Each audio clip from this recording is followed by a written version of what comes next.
Hello बच्चों, let's read the question. Question कह रहे हैं कि इनमें से कौन सा फैक्टर जो है वो आपका अफेक्ट नहीं करता है सॉलिबिलिटी ऑफ सॉलिड सॉल्यूट का लिक्विड में, ये आपको यहाँ पर बताना है। फाइन।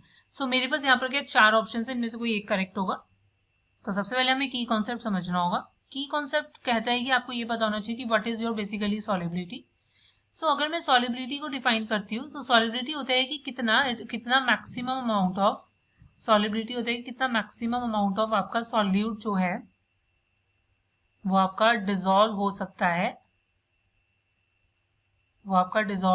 है, in a given solvent, right, at a particular temperature. So उसे हम क्या कहते हैं, सॉलिबिलिटी। कितना मैक्सिमम सॉलिड आपका किसी पर्टिकुलर टेम्परेचर पे डिसॉल्व हो सकता है किसी गिवन सॉल्वेंट में, that is your solubility.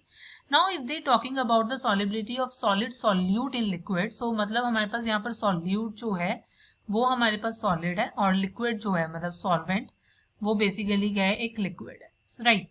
So solid की सॉलिबिलिटी लिक्विड को अफेक्ट करने के कौन कौन से फैक्टर्स होते हैं। सो देखो, पहला फैक्टर होता है आपका nature of your components basically, right. So यहाँ पर इन्होंने नेचर ऑफ सॉल्यूट लिया हुआ है, so no problem, nature of solute पर डिपेंड करेगा। यहाँ पर हमारे पास क्या होता है, लाइक डिजॉल्व्स लाइक का प्रिंसिपल आ जाता है।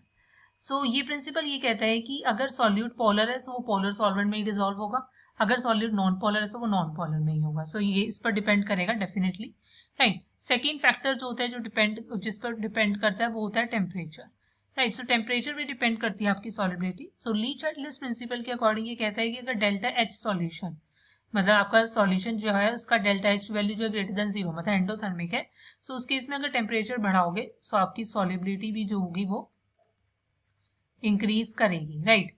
बट अगर आपका डेल्टा एच सॉल्यूशन जो है वो नेगेटिव है मतलब एक्सोथर्मिक है, सो अगर टेम्परेचर बढ़ाओगे सो आपकी सॉलिबिलिटी जो होगी वो डिक्रीज करेगी, फाइन। बट अगर मैं यहीं पर आपका क्या थर्ड फैक्टर लेती हूँ, that is pressure. So pressure का इंडिपेंडेंट होता है बिकॉज सॉलिड्स जो होते हैं वो इनकम्प्रेसिबल होते हैं, राइट।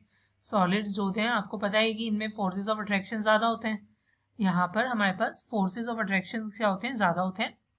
सो उनकी वजह से सॉलिड्स जो होते हैं ये इनकम्प्रेसिबल होते हैं। सो इनकम्प्रेसिबल होते हैं तो इसलिए इन पर प्रेशर का इफेक्ट नहीं देखने को मिलता। सो प्रेशर के इंडिपेंडेंट है। So the final answer is option B. Hope you understand it well. Best of luck. Thank you.